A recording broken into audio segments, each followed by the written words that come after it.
ध्यान दो, second lecture start करते हैं। कल का सब फॉर्मूलास याद है तुमको? याद है? कल हम लोगों ने 3 टाइप का स्ट्रेस देखा था, बराबर ना? फर्स्ट बताओ क्या था?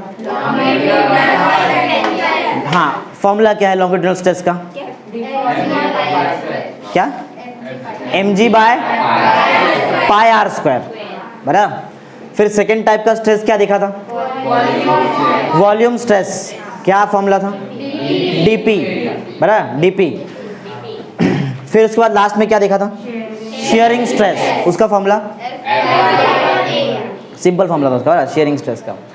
फिर स्ट्रेन भी 3 टाइप का स्ट्रेन देखा था। भाई क्यों पूछ रहा है? क्योंकि आज वो सब लगने वाला है यहाँ पे, इसलिए, बराबर। तो फर्स्ट टाइप का स्ट्रेन क्या था? वही लॉन्गिट्यूडनल और टेंसाइल स्ट्रेन। क्या है फॉर्मूला? स्मॉल एल अपॉन, मतलब क्योंकि change in length upon original length था, बराबर। फिर सेकंड वॉल्यूम स्ट्रेन, बराबर, उसमें change in volume upon original volume, मतलब dv अपॉन v माइनस, और वहाँ हाँ वो माइनस साइन कुछ रिप्रेजेंट करता है बस। और जब फॉर्मूला एक्चुअल में dv बाई v रहेगा, जब भी मैं यूज़ करेगा मैं dv बाई v यूज़ करेगा। वो माइनस साइन कुछ तो रिप्रेजेंट कर रहा था कि उसका वॉल्यूम डिक्रीज हो रहा है, बराबर, ऐसा है और कुछ नहीं। और थर्ड क्या था? शेयरिंग, जिसमें 2 फॉर्मूला है। जिसमें पहला फॉर्मूला क्या है? Shearing stress is equal, shearing strain is equal to theta. अच्छा, tan थीटा। tan थीटा कब यूज करेंगे? व्हेन थीटा इज बड़ा, लार्ज, बड़ा। और जब थीटा इज वेरी स्मॉल तो थीटा यूज करेंगे। पढ़ा था अपन ने, बराबर। चलो देखते हैं, पढ़ो। आज का फर्स्ट क्वेश्चन क्या है? हुक्स लॉ, बराबर। तो 15 तक क्वेश्चन कर लिया था। क्वेश्चन नंबर 6, 3 लेक्चर लगेंगे, मुझे लगता है 3 लेक्चर में हो जाएगा, बराबर। हाँ, तो हुक्स लॉ क्या है? बहुत सिंपल है। हुक्स साइंटिस्ट का नाम है, बराबर। इनके हिसाब से जो स्ट्रेस है, पढ़ा ना स्ट्रेस हम लोगों ने, और जो स्ट्रेन है, ये दोनों डायरेक्टली प्रोपोर्शनल रहता है। कैसा रहता है? लेकिन विद इन इलास्टिक लिमिट। इसका मतलब है नहीं कितना भी खींचते खींचते जाएंगे रबर को और वो उसका स्ट्रेस और स्ट्रेन हमेशा डायरेक्टली, ऐसा थोड़ी होता है, एक लिमिट के बाद टूट जाता है ना वो, समझा? तो within elastic limit stress is directly proportional to strain. समझ में क्या बोल रहा है? मैं जो बोल रहा हूँ वही लिखा है वहाँ पे, समझा? हुक्स का यही लॉ है। Within elastic limit, elastic limit के अंदर, within elastic limit stress is directly proportional to the strain. समझा? किसका? बॉडी का, बराबर। पढ़ो। Within elastic limit stress is directly proportional to strain, बराबर। स्ट्रेस और स्ट्रेन दोनों कैसा रहेगा? डायरेक्टली। तुमको ये मालूम है? ये सिंबल किसका सिंबल? बताओ, क्या लिखा है मैंने? ये डायरेक्टली प्रोपोर्शनल का सिंबल है, बराबर। जैसे ही ये सिंबल हटता है, क्या क्या आता है? इक्वल टू और कांस्टेंट, राइट। तो यहाँ पे स्ट्रेस मेरा LHS में स्ट्रेस एज इट इज है। जैसे ही प्रोपोर्शनली हटाया मैंने, बोलो क्या आएगा? इक्वल टू आएगा, और क्या आएगा? कांस्टेंट आएगा ना, इक्वल टू आएगा और कांस्टेंट। और इनटू में क्या है बताओ? तुम्हारे पास पहले से स्ट्रेन है, बराबर। ये जो कांस्टेंट आया, वैसे उसको हमारे सिलेबस से कुछ सिंबल से रिप्रेजेंट नहीं किया है, लेकिन अगर तुमको करना है तो तुम लोग इसको m से रिप्रेजेंट कर सकते हो, बराबर। तो stress is equal to m into strain, ऐसा बोल सकते हो, where m is proportionality constant. अरे प्रोपोर्शनलिटी साइन हटने की वजह से कांस्टेंट आया ना, उसको बोलेंगे प्रोपोर्शनलिटी। उसका नाम भी है, उसको बोलते हैं मॉड्यूलस ऑफ, देखो हाँ इधर लिखा है, देखो, मॉड्यूलस ऑफ इलास्टिसिटी। ये जो कांस्टेंट बना ना, कांस्टेंट, इसका नाम क्या है? Where constant is modulus of elasticity. समझा? कांस्टेंट होता है ना, समझा ना? कौन समझा पॉइंट क्या था? अरे बहुत इजी है। इलास्टिक लिमिट के अंदर स्ट्रेस और स्ट्रेन दोनों डायरेक्टली पर, मतलब मालूम है स्ट्रेस और स्ट्रेन का डायरेक्टली प्रोपोर्शनल मतलब क्या है? अगर मैं स्ट्रेस बढ़ाऊं तो स्ट्रेन बढ़ेगा, अगर स्ट्रेस कम करूं तो, इसी को बोलते हैं डायरेक्टली प्रोपोर्शनल। इनवर्सली मालूम है?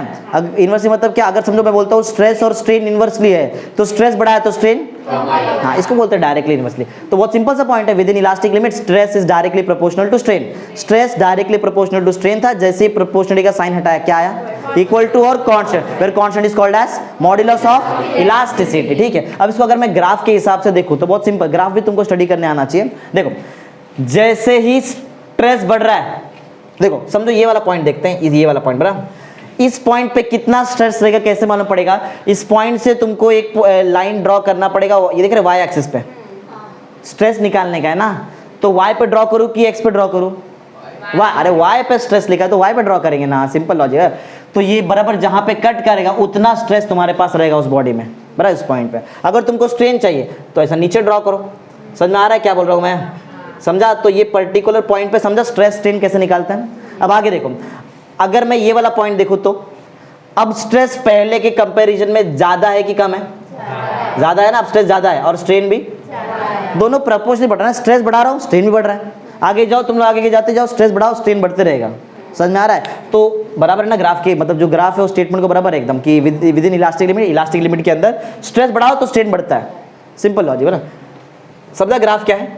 अच्छा, ग्राफ में तुमको क्या दिखाई दे रहा है? किसका ग्राफ है बताओ?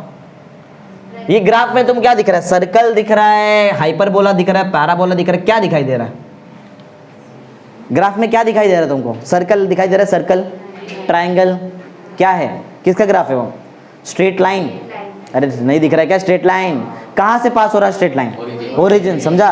तो ये एक्चुअली याद तुमको पढ़ा रहेगा, 10th में भी पढ़ा रहेगा, और तुमको मैंने स्ट्रेट लाइन पढ़ाया, मैथ्स में पढ़ाया ना। Equation of line passing through origin का बताओ, इक्वेशन क्या होता है? y is equal to mx। Plus C नहीं होता है, प्लस सी तब होएगा जब वो y एक्स को कट करेगा, उसको बोलते हैं स्लोप इंटरसेप्ट फॉर्म। मैं बोल रहा हूँ equation of line passing through, जब भी लाइन ओरिजिन से पास होता है उसका इक्वेशन होता है क्या? y is equal to m into x, बराबर ना। ये क्या है? ये मैथ्स में आ गए हम लोग, बराबर। अरे मैथ्स और फिजिक्स दोनों रिलेट होता है, समझा? जहां फिजिक्स अटक जाता है वहां पे मैथ्स उसको हेल्प करता है समझने के लिए, बराबर। अब देखो समझो क्या हो रहा है, देखो यहाँ पे। तो ये जो लाइन मैंने बनाया है इसका इक्वेशन क्या रहेगा मैथ्स के हिसाब से? y इज इक्वल टू, कहाँ से आया? स्ट्रेट लाइन पढ़ाया ना मैंने तुमको, वहां पे ये सब चीज बताया ना, तुम तो बता रहे इसका आंसर। अच्छा जरा ध्यान से देखो, y मतलब y एक्सिस पे कौन है हमारे पास? स्ट्रेस। दिख रहा है स्ट्रेस? इसको रिलेट करो y से, बराबर। y के जगह पे क्या है? और एक्चुअल में y एक्सिस पे स्ट्रेस है, मतलब राइट है, समझा? x के जगह पे, x एक्सिस पे देखो क्या है यहाँ पे, और ये देखो एक्चुअल में ये पूरा का पूरा मैच हो रहा है यहाँ से, दिख रहा है? y मतलब y किसके जगह पे आया? स्ट्रेस। और एग्जैक्ट मैंने y एक्स पे देखो स्ट्रेस ही बनाया, बराबर। स्ट्रेन की जगह कौन आया? x, मतलब x एक्स पे स्ट्रेन आया। m को मालूम है क्या बोलते हैं? m पढ़ा रहेगा 10th पे, m is called as a slope. Slope बोलते हैं ना उसको, y2 minus y1 upon x2 minus x1 पढ़ा रहेगा। तो बताओ स्लोप की जगह क्या है बताओ? कांस्टेंट। नाम क्या है कांस्टेंट का? मॉड्यूलस ऑफ है। मतलब इस लाइन का अगर मैं स्लोप निकालूं तो मुझे क्या मिलेगा? Modulus of elasticity. समझा? समझ में आ रहा है? मैथ से समझ में आ रहा है क्या हो रहा है? हाँ, तो देखो मैंने यहाँ पे ये दिख रहा है ट्रायंगल, इसी को तो बोलते हैं स्लोप ना, बराबर। Change in y with respect to x, बराबर। स्लोप, स्लोप कौन है एक्चुअल में? Modulus of. समझ में आ रहा है? मैं ऐसे कुछ नहीं बोल रहा, तुमको हर एक चीज बता रहा है। क्यों मैं स्लोप को क्यों बोल रहा हूँ मॉडुलस ऑफ इलास्टिसिटी? क्योंकि स्लोप के जगह पे यहाँ पे कांस्टेंट है जिसको बोलते हैं मॉडुलस ऑफ इलास्टिसिटी। समझ में आया? ग्राफ क्या बनाया? अरे एग्जाम में कंफर्म क्वेश्चन है ये चीज, समझो, ये आता है, ये लॉ हमेशा एग्जाम में आता है। समझो हुक्स लॉ क्या है? बहुत सिंपल है। Within elastic limit stress is directly proportional to strain. Stress is equal to constant into strain. Constant is called as modulus of elasticity. समझा? ग्राफ में समझा क्या है? y एक्सिस पे कौन है? स्ट्रेस, x पे स्ट्रेन। कैसा ग्राफ? किसका ग्राफ है? Straight line passing through origin, बराबर। जो स्ट्रेट लाइन है उसका जो स्लोप है, बराबर, slope of straight line is equal to slope क्या है? स्लोप क्या है? Modulus of elasticity. समझ में आ रहा है पॉइंट क्या है? समझा ना? समझ गया हुक्स लॉ? बोलो। चलो, तो ये इंपॉर्टेंट है, आगे सब जगह देखो लगा। देखो यहाँ पे मैथ्स भी लग गया, बराबर, लगता है मैथ्स। चलो देखते नेक्स्ट पढ़ते हैं। अब ये जो मॉडुलस ऑफ इलास्टिसिटी हमने बनाया इसके बारे में पढ़ते हैं। दिख रहा है कांस्टेंट। अच्छा, अगर समझो मैं कांस्टेंट को यहाँ से अलग करूं, अगर समझो मैंने कांस्टेंट को अलग किया, कांस्टेंट, बराबर, तो बताओ इस फॉर्मूले से कांस्टेंट का आंसर क्या आएगा? Stress upon strain. Correct, stress upon strain. समझा? मैं ये क्यों बना रहा हूं? क्योंकि इसी से मैं इसका डिफाइन बनाने वाला हूं, मॉडुलस ऑफ अरे कांस्टेंट को ही बोलते हैं ना मॉडुलस ऑफ इलास्टिसिटी। उसका डिफाइन देखो, हर डिफाइन मैथमेटिक्स से बनता है, मैथ से बनता है सब डिफाइन, बराबर। तो एक्चुअल में modulus of elasticity of a body है क्या? Modulus of elasticity is the ratio of stress to the strain. समझ में आ रहा है? बायट नहीं करना है, समझो चीज को क्या है। समझ में आए? Modulus of elasticity means constant क्या है? It is the ratio of stress to the strain. पढ़ो पॉइंट, पढ़ो। Modulus of elasticity is defined as stress to ratio of stress to the strain. समझ में आ रहा है ना सबको? बोलो, लास्ट में ओरल लेगा तुम्हारा जो पढ़ा के हो गया है। समझ में आ रहा है क्या हुआ यहाँ पे? तो समझा तुमको मॉडुलस ऑफ इलास्टिसिटी क्या है, हुक्स लॉ क्या है? ठीक है, चलो आगे बढ़ते हैं। अब देखो, ये जो मॉडुलस ऑफ इलास्टिसिटी है ये डिपेंड किस पे करता है? ये डिपेंड करता है मटेरियल के नेचर पे। किस पे डिपेंड करेगा? मतलब नेचर ऑफ मटेरियल। समझा? Modulus of elasticity depends upon the nature of material. क्या मटेरियल का नेचर कैसा है? समझा? स्टील का है, रबर है, समझा? क्या है उस पर डिपेंड करेगा। आगे यूनिट क्या रहेगा? एक बात बताओ, कल मैंने तुमको सिखाया था स्ट्रेन के बारे में, याद है? कल स्ट्रेन सिखाया था मैंने तुमको, और स्ट्रेस भी सिखाया था। बताओ स्ट्रेन का ऐसा यूनिट क्या होता है?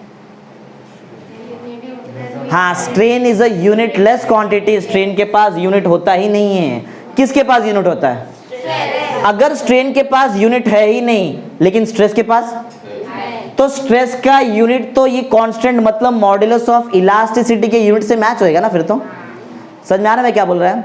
अरे मॉड्यूलस ऑफ इलास्टिसिटी का यूनिट निकालेंगे कैसे? ये दोनों के यूनिट को डिवाइड करके निकालेंगे।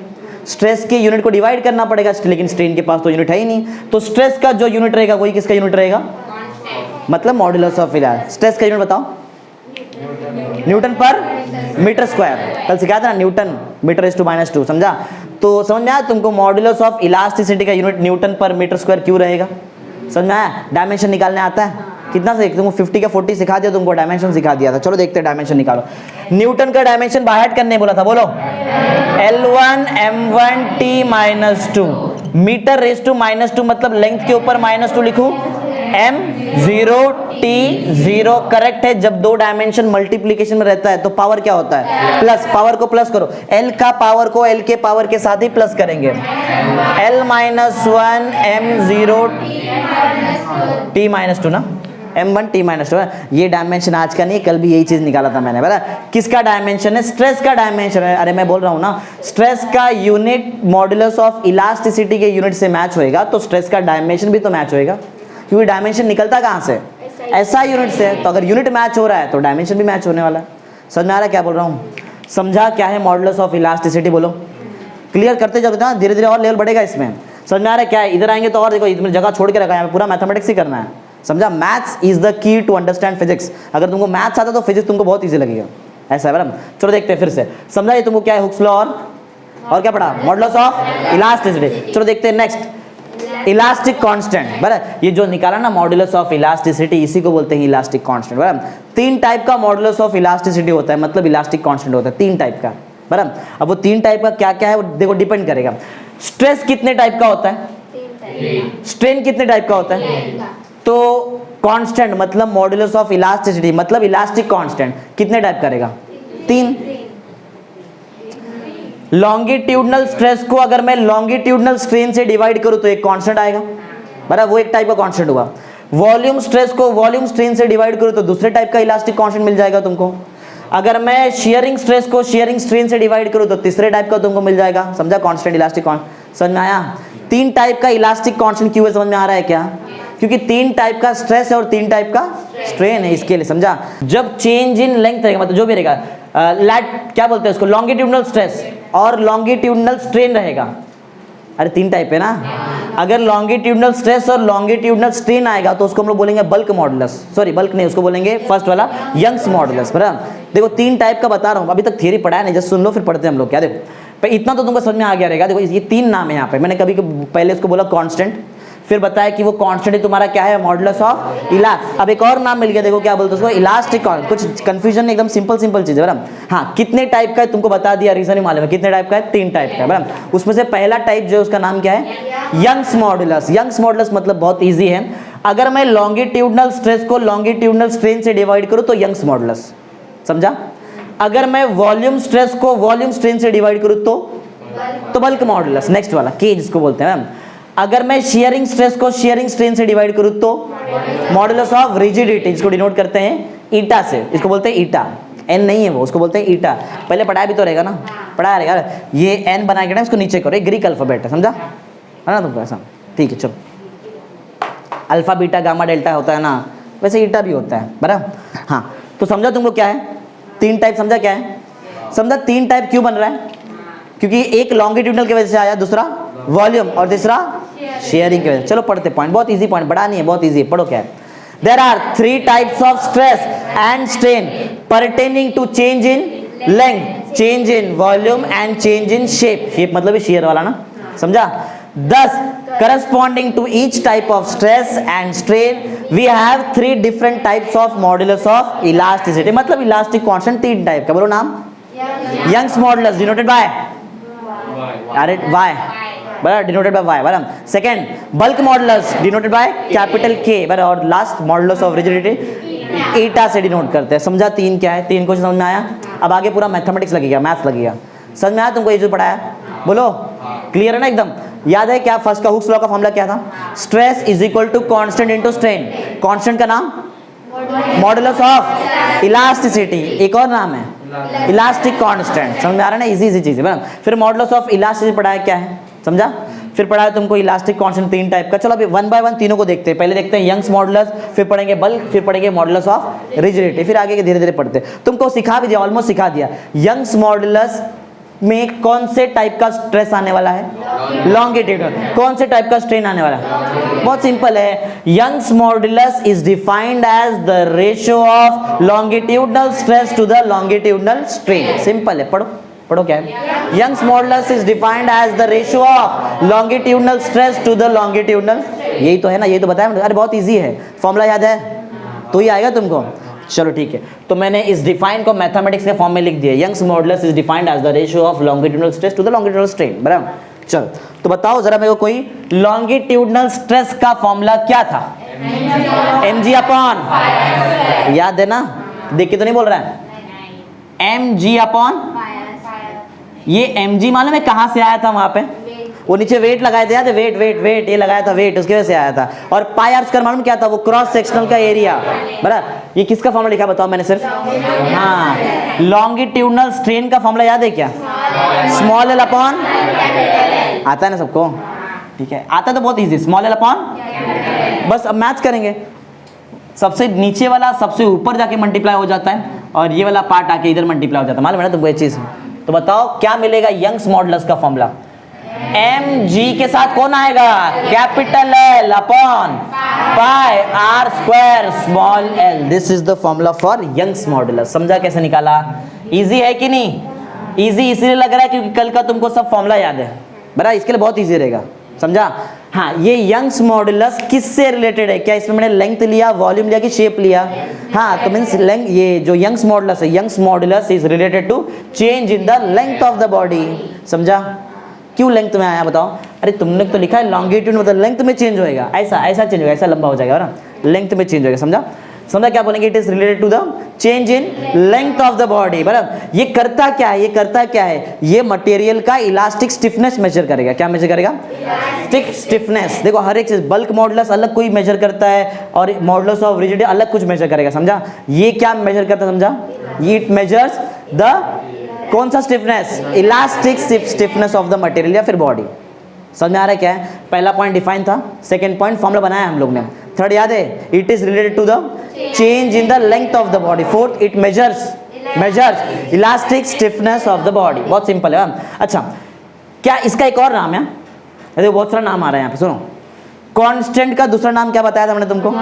Modulus of elasticity. उसको एक और नाम दिया, ये अलग चीज है, बराबर। अब मैं सिखा रहा हूं तुमको बल्क मॉडुलस, बराबर। सॉरी यंग्स मॉडुलस, एम लिख दिया था वहां पे, बराबर। यंग्स मॉडुलस का एक और नाम है इलास्टिसिटी ऑफ, क्यों मालूम है? लेंथ। अरे वो लेंथ से डील करता है, इसीलिए इलास्टिसिटी ऑफ लेंथ। अगर वॉल्यूम से डील करेगा आगे वाला तो इलास्टिसिटी ऑफ वॉल्यूम, आगे वाला वो शेप से डील करेगा तो इलास्टिसिटी ऑफ शेप। सिंपल है एकदम चैप्टर, समझा? चलो पढ़ते आगे, समझा ये क्या है? अच्छा एक बात बताओ, बल्क मॉडुलस स्ट्रेस और स्ट्रेन का रेशियो है ना। अगर मुझे ऐसा यूनिट चाहिए स्ट्रेन के, हाँ क्या? हाँ यंग्स ना, मैंने बल्क बोल दिया, 12 बल्क आ रहा है, ठीक है। चलो अगर मुझे यंग्स मॉडुलस का ऐसा यूनिट चाहिए, बराबर, तो मुझे उसके फॉर्मूले में आना पड़ेगा, ठीक है। क्या लॉन्गिट्यूडनल स्ट्रेन के पास कोई यूनिट है? अरे स्ट्रेन के पास ही यूनिट है तो लॉन्गिट्यूड के पास कहां से रहेगा? समझा? क्या स्ट्रेस के पास यूनिट है? लॉन्गिट्यूडनल रहने तो कैसा भी स्ट्रेस का यूनिट एक ही होता है, मालूम है? बोलो स्ट्रेस का यूनिट क्या था? न्यूटन पर मीटर स्क्वायर। स्ट्रेन के पास यूनिट होता है? तो जो यूनिट लॉन्गिट्यूडनल स्ट्रेस का रहेगा, क्या वही यूनिट तुम्हारे यंग्स मॉडुलस का रहेगा? तो बताओ यूनिट, न्यूटन पर मीटर स्क्वायर। इजी है ना, न्यूटन पर मीटर स्क्वायर, समझ में आता है? और इसका डायमेंशन निकाल चुके हैं हम लोग यहाँ पे, अब याद कर लो डायरेक्ट, L-1 M1T-2। समझा? क्या है बताओ? L-1 M1T-2। सबको समझ में आ रहा है क्या कर रहा है? ये समझा? एग्जैक्ट ऐसा तीनों है, समझ में आ रहा है? चलो अब नेक्स्ट पढ़ते क्या? Bulk modulus. यंग्स मॉडुलस को डिनोट किससे करते हैं? Y, नाम में ये यंग्स Y, समझा? बल्क में B नहीं आएगा, बल्क में क्या आएगा? K आएगा, बराबर। K देखते हैं क्या है बल्क मॉडुलस। ये भी बहुत ईजी है। देखो कोई भी इलास्टिक कांस्टेंट जो भी है, कोई भी इलास्टिक कांस्टेंट रेशियो है स्ट्रेस और स्ट्रेन का, लॉन्गिट्यूडनल पढ़ लिया ना, अब क्या पढ़ेंगे वॉल्यूम। अगर volume stress upon volume strain आया तो कौन सा कांस्टेंट, बल्क मॉडुलस ना, उसको ही बोलते हैं कांस्टेंट, और क्या है बराबर। चलो पढ़ते हैं, मतलब ये क्या रहेगा, bulk modulus is defined as the ratio of कौन सा stress, volume stress to the volume strain. पढ़ लो, वही लिखा है देखो, bulk modulus is defined as the ratio of volume stress to the volume strain of the body. Simple एकदम, बराबर। फॉर्मूला याद है तो ये भी डेरिवेशन बहुत इजी हो जाएगा तुम्हारे लिए। ये कहाँ से लिखा मैंने, अरे थियरी से बना के लिख दिया ना, volume stress upon volume strain formula है बल्क मॉडुलस मतलब के का। चलो बताओ वॉल्यूम स्ट्रेस को डिनोट किससे, मतलब फॉर्मूला क्या था वॉल्यूम स्ट्रेस का, डीपी के डीवी, डीपी था बराबर, याद है, एरिया कट हो गया था, हाँ DP. Volume strain minus use करेंगे, मैंने बताया था माइनस कुछ रिप्रेजेंट करता है बस, समझा।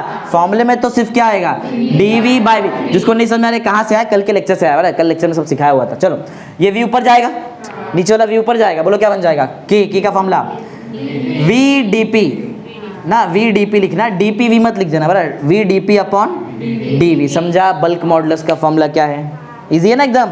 हाँ, जैसे ये किससे रिलेट कर रहा था, चेंज इन लेंथ, अब ये किससे रिलेट करेगा, चेंज इन वॉल्यूम, बराबर है।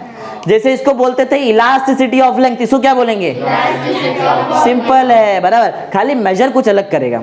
याद है फर्स्ट वाला चीज क्या मेजर कर रहा था, Young's modulus, elastic stiffness of the body, ये मेजर करेगा रेजिस्टेंस को। किसको मेजर करेगा, किसका रेजिस्टेंस, सॉलिड या फिर लिक्विड का रेजिस्टेंस, कब, एक्सपांशन होने के टाइम पे।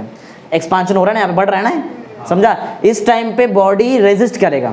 कोई भी बॉडी अपने आप में चेंज होने के लिए रेजिस्ट करता है ना, हमेशा रेजिस्ट करता है ना चेंज को। हाँ, तो सॉलिड या फिर लिक्विड रेजिस्ट करेगा एक्सपांशन के टाइम पे बराबर, तो उस रेजिस्टेंस को मेजर करता है बल्क मॉडुलस, समझा है। पढ़ते और मालूम पड़ेगा, पढ़ो जरा पॉइंट नंबर 4 पढ़ो। It measures the resistance offered by solid और लिक्विड कब, ड्यूरिंग, यही तो बताया ना मैंने तुमको, ये बताया ना, ये था चेंज इन वॉल्यूम से रिलेट करता है, इसको बोलेंगे इलास्टिसिटी ऑफ वॉल्यूम। ऐसा यूनिट बोलो क्या रहेगा, वही रहेगा। अरे वॉल्यूम स्ट्रेन के पास यूनिट नहीं है, वॉल्यूम स्ट्रेस के पास यूनिट है, यही यूनिट तो तुम्हारा के का यूनिट रहेगा। समझ में आ रहा है, बोलो क्या है बताओ, न्यूटन पर मीटर। डायमेंशन याद है तुमको, बोलो L-1 M1T-2, समझ में आ रहा है, आता रहेगा ना। दो टाइप का इलास्टिक कांस्टेंट हो गया, मतलब दो टाइप का मॉडुलस ऑफ इलास्टिसिटी हो गया। एक थर्ड टाइप क्या था, मॉडुलस ऑफ, देखो कंफ्यूजन है, वो क्या था जो पहले पढ़ा है, मॉडुलस ऑफ इलास्टिसिटी, ये क्या है, समझा, कंफ्यूज नहीं होने का नाम में, समझा, बहुत इजी है। कौन सा स्ट्रेस, अब कौन सा आएगा, शियरिंग स्ट्रेस, कौन सा स्ट्रेन, डिफाइन खुद से बना सकते हैं बराबर। कौन सा constant, modulus of rigidity is defined as the ratio of shearing stress to the shearing strain, वही लिखा हुआ है, उससे से फॉर्मूला बनाया। थियरी इसका याद है, फॉर्मूला याद है, फॉर्मूला याद है कि नहीं, अच्छा ठीक है बताओ। शियरिंग स्ट्रेस का बताओ फॉर्मूला क्या था, F अपॉन A, ये सिंपल याद है, एकदम सिंपल फॉर्मूला था वहां पे। शियरिंग स्ट्रेन बताओ, अरे दो फॉर्मूला होता है, क्या होता है, tan थीटा और दूसरा एक और है F बाय A के नीचे थीटा भी आएगा। मालूम है तुमको कौन से कंडीशन में क्या यूज करना है, when theta is very small then tan theta is approximately equal to theta, वो टाइम पे थीटा यूज करेंगे हम लोग, समझा, सिंपल ना। बनाओ तो प्रॉपर जरा उसको, बोलो क्या आएगा, eta will be equal to tan theta, ये A से मल्टीप्लाई हो जाएगा ना, ऐसे ही होता है ना, कुछ नहीं है, मतलब इसके नीचे 1 है, इसके नीचे भी कुछ नहीं, मतलब 1 जाएगा ऊपर मल्टीप्लाई होने के लिए F से, 1 इंटू F, और ये tan थीटा किससे मल्टीप्लाई होगा, A से, तो बोलो क्या आएगा, F upon A tan theta. एक और फॉर्मूला है तुम्हारे पास, सेम काम यहाँ भी करो, F अपॉन A थीटा, कब यूज करना है वो भी तुमको मालूम है ना, मालूम है ना, समझ में आ रहा है, अरे इजी है आज का लेक्चर, बहुत इजी है, समझा। तो ये हुआ हमारा मॉडुलस ऑफ कौन, मॉडुलस ऑफ रिजिडिटी, बराबर। जैसे ये रिलेट करता था किसे, चेंज इन लेंथ, ये चेंज इन वॉल्यूम, तो ये चेंज इन शेप, के चेंज इन शियर शेप, समझा, पढ़ो, दिख रहा है, it is related to the change in shape of the body. ये याद है, इसको बोलते थे इलास्टिसिटी ऑफ लेंथ, इसको बोलते थे इलास्टिसिटी ऑफ वॉल्यूम, तो ये क्या रहेगा, इलास्टिसिटी ऑफ शेप, क्योंकि शेप से डील कर रहे हैं, समझ में आ रहा है। अच्छा, जैसे ये मेजर करता था रेजिस्टेंस, वैसा सेम यहाँ पे भी आएगा, लेकिन कब, सिर्फ सॉलिड में, और वही जब शेप चेंज होता है तब, समझा। एक्सपांशन नहीं, कुछ भी हो सकता है, शेप कम भी हो सकता है, बराबर, कंप्रेशन भी हो सकता है, कुछ भी हो सकता है, बराबर। तो याद रखिए क्या मेजर करता है, it measures the resistance of solid ना, बराबर। और ये कब होएगा, ड्यूरिंग चेंज इन शेप, जब शेप में चेंज होता है तब। देखो इसका डिस्टिंग्विश भी एग्जाम में आ सकता है, डिस्टिंग्विश तीनों का distinguish between first bulk model, ये Young's modulus, bulk modulus and modulus, तीन कॉलम बना के बनाना पड़ता है ऐसा, बरा ऐसा भी होता है, बराबर। समझा तुमको ये क्या है? आज बताओ ऐसा यूनिट वही रहेगा ना, वही रहेगा। शेयरिंग स्ट्रेन के पास यूनिट नहीं है, शेयरिंग स्ट्रेस के पास यूनिट है, तो न्यूटन पर। और डायमेंशन बताओ, L-1 T-2, राइट है, बराबर ना, हो गया। अब पढ़ते हैं कंप्रेसिबिलिटी। क्या पढ़ते हैं? बल्क मॉडुलस का उल्टा रहेगा, नाम में याद है। बल्क मॉडुलस करता क्या है? वो मेजर करता है, क्या मेजर करता है? रेजिस्टर। किसका रेजिस्टर? सॉलिड या फिर लिक्विड का। कब? एक्सपांशन का उल्टा होता है कंप्रेशन ना, कंप्रेसिबिलिटी, समझा? तो कंप्रेसिबिलिटी किसका रेसिप्रोकल रहेगा? बल्क मॉडुलस का, समझा? Reciprocal of bulk modulus is called as compressibility. समझ में आ रहा है पॉइंट में क्या बोल रहा हूँ? सिंपल ना एकदम। चलो पढ़ो। Compressibility is defined as reciprocal of bulk modulus. Bulk modulus को डिनोट किससे करते हैं? के से करते हैं। कंप्रेसिबिलिटी मतलब सी, बराबर, सी मतलब कंप्रेसिबिलिटी, और बल्क मॉडुलस मतलब के। फॉर्मूला याद है बल्क मॉडुलस का? अरे क्या बनाया हम लोगों ने, किधर गया ये भी उल्टा हो जाएगा। अरे बल्क मॉडुलस को उल्टा करना पड़ेगा ना, बताओ फॉर्मूला बोलो क्या आएगा? dV अपॉन VdP ना, समझा? ये फॉर्मूला हुआ किसका? ओए कंप्रेसिबिलिटी का ना। बल्क मॉडुलस का फॉर्मूला को तो उल्टा किया ना मैंने। हाँ, कोई मुझे इसका ऐसा यूनिट बता सकता है क्या? कोई इसका ऐसे में बता सकता है कंप्रेसिबिलिटी का? ध्यान से देखो और बताओ। वो सेम तो कोई बता देगा, बोलो क्या आएगा? राइट आंसर बता, आता है तो बताओ, ध्यान दे इधर, बोलो क्या रहेगा इसका यूनिट? कंप्रेसिबिलिटी का यूनिट क्या रहेगा? थोड़ा दिमाग लगाओ, सिर्फ थियरी ये ऐसे ही रट्टा वाला मत लगाओ, थोड़ा दिमाग तो लगाओ। क्या आएगा कंप्रेसिबिलिटी के? क्या? मीटर रेस टू -2 अपॉन, गलत। क्या? मीटर स्क्वायर पर न्यूटन। मालूम है कैसा? अरे जब बल्क मॉडुलस के फॉर्मूले को उल्टा कर दिया तो ऐसा यूनिट तो फॉर्मूले से ही बनता है ना, तो बल्क मॉडुलस का यूनिट को ही उल्टा कर दो। इधर यूनिट क्या था? न्यूटन पर, अब क्या आएगा? मीटर स्क्वायर पर। तू बताए, लेकिन तेरा वो साइन में रॉन्ग हो गया, समझा? तेरा साइन में रॉन्ग है, बाकी राइट था। हाँ, तो मीटर स्क्वायर ना, मीटर स्क्वायर पर मतलब न्यूटन ऊपर जाएगा और क्या बन जाएगा? Newton raise to. समझ में आ रहा है? डायमेंशन बताओ कोई, जरा देखते हैं किसका डायमेंशन राइट होता है, बताओ।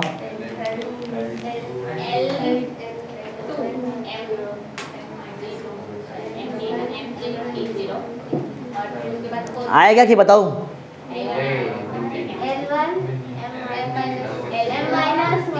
ओके ठीक है, करके दिखाता हूँ। ये देखो न्यूटन नहीं है यहाँ पे, न्यूटन रेज़ टू क्या है?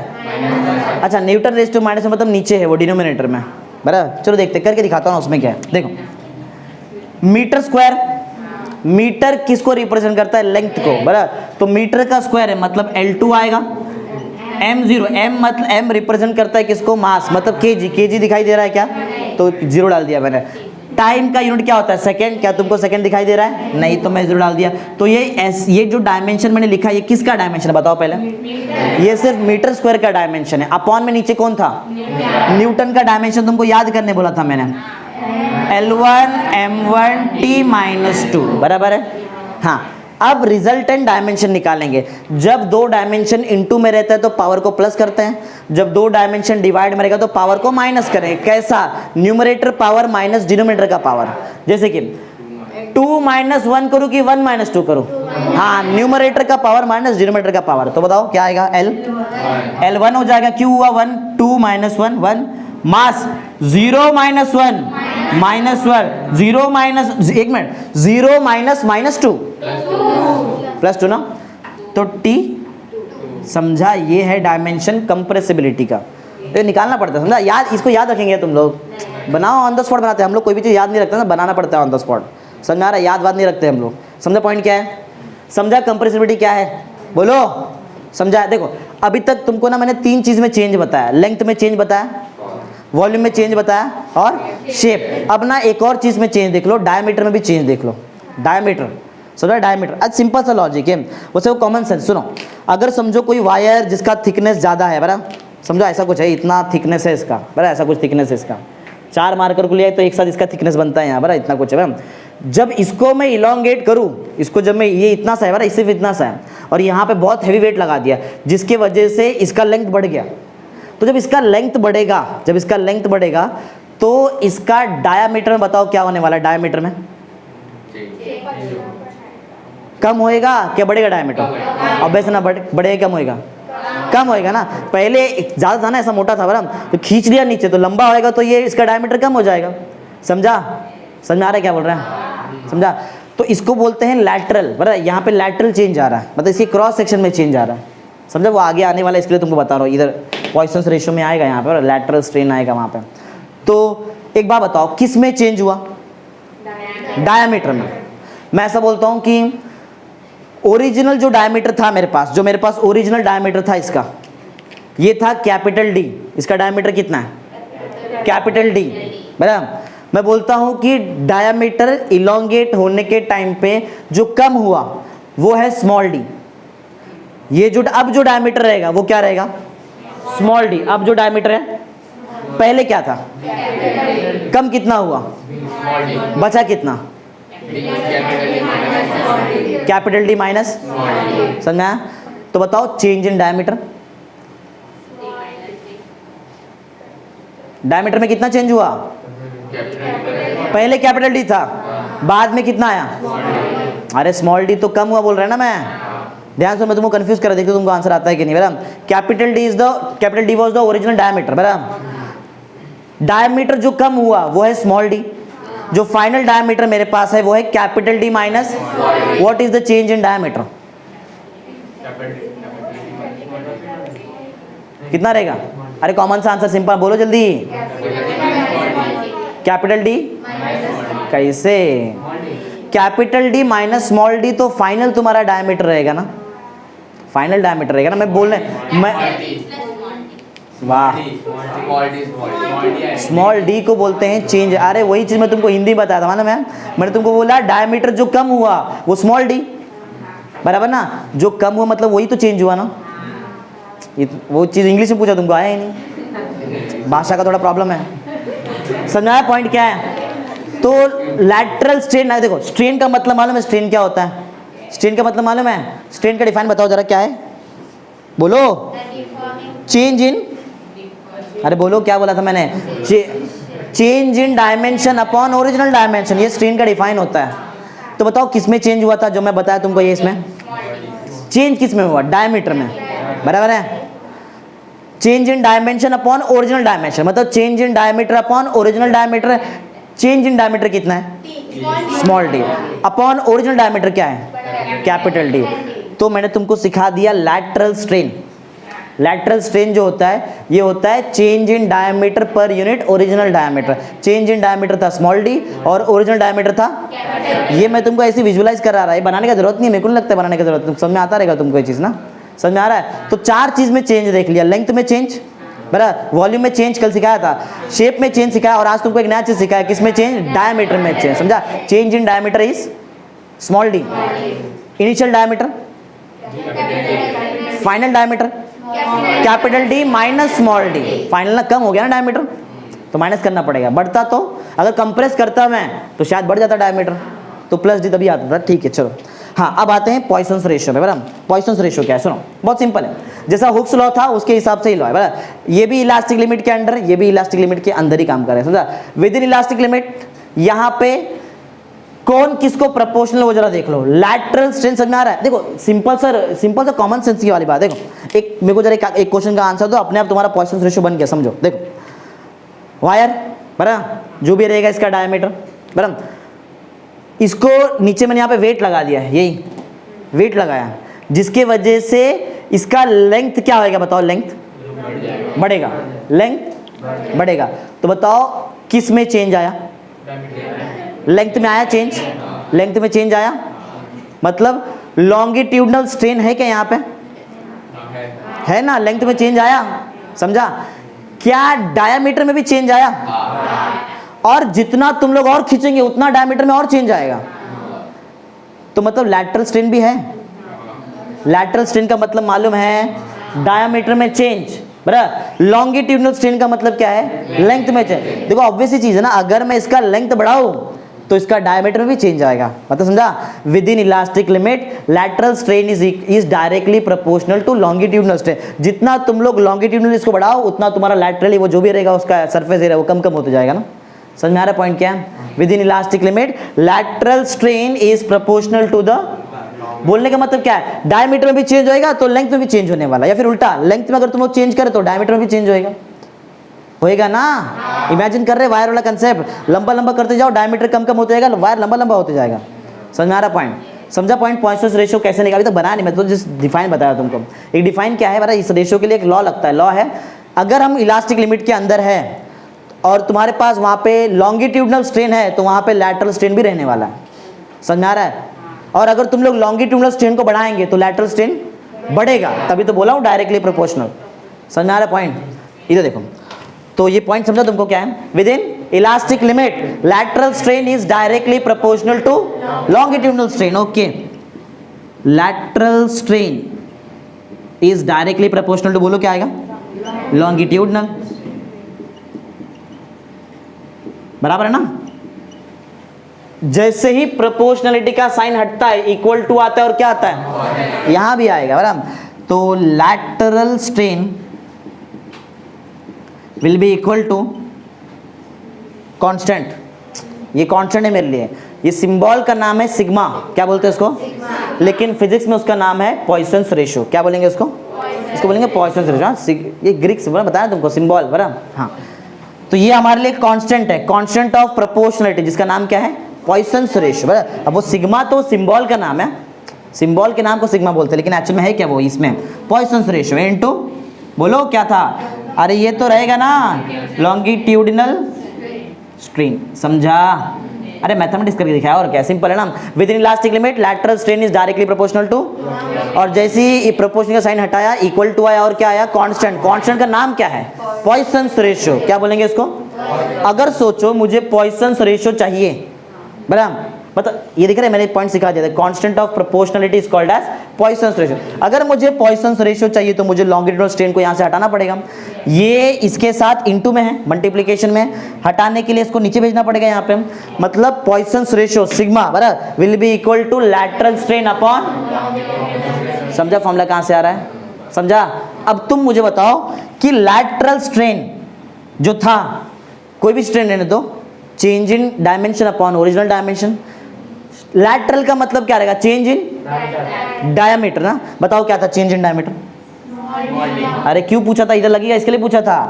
Small D, change in diameter upon original diameter, बराबर। नीचे क्या है पढ़ो? लॉन्गिट्यूडनल स्ट्रेन, मतलब लेंथ में चेंज आ रहा है, बोलो चेंज इन लेंथ। अरे चेंज इन लेंथ भूल गया? नहीं मालूम है? कल तो पढ़ाया था। हाँ, small l upon capital L ना। चेंज इन लेंथ है स्मॉल एल, और कैपिटल एल क्या है? Original length. बनाते हैं उसको, प्रॉपर बनाते हैं, सबसे नीचे वाला सबसे ऊपर जाके मल्टीप्लाई होता है, तो बोलो क्या आएगा? D into capital L upon D into small. समझा? ये फॉर्मूला किसका है? पॉइसन्स रेशियो। समझा पॉइसन्स रेशियो क्या होता है? क्लियर है एकदम? पॉइसन्स रेशियो, बराबर।